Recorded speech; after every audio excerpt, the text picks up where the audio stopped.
A week away and New Year's Day for Post University Athletics around the Eagles for the last 2 weeks or so.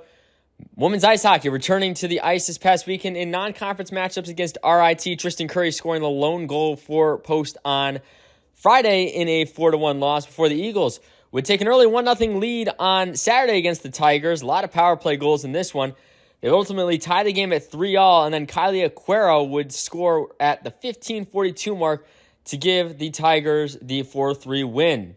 Women's basketball had a pair of games, one right before the New Year's Eve, in which they took on St. Thomas Aquinas College. Alyssa Rosignol, a big career day, 21 points on 9 of 14 shooting to help the Eagles win in overtime, 90-84 to get off of their 5-game losing streak. But then they would struggle the next game against nationally ranked Holy Family, falling 68-45 in that one. Hannah Finnerty led the way for the Eagles with 11 points. Moving on to men's ice hockey, they would get back in action, drop both of their non-conference games over the weekend, taking on SUNY Morrisville.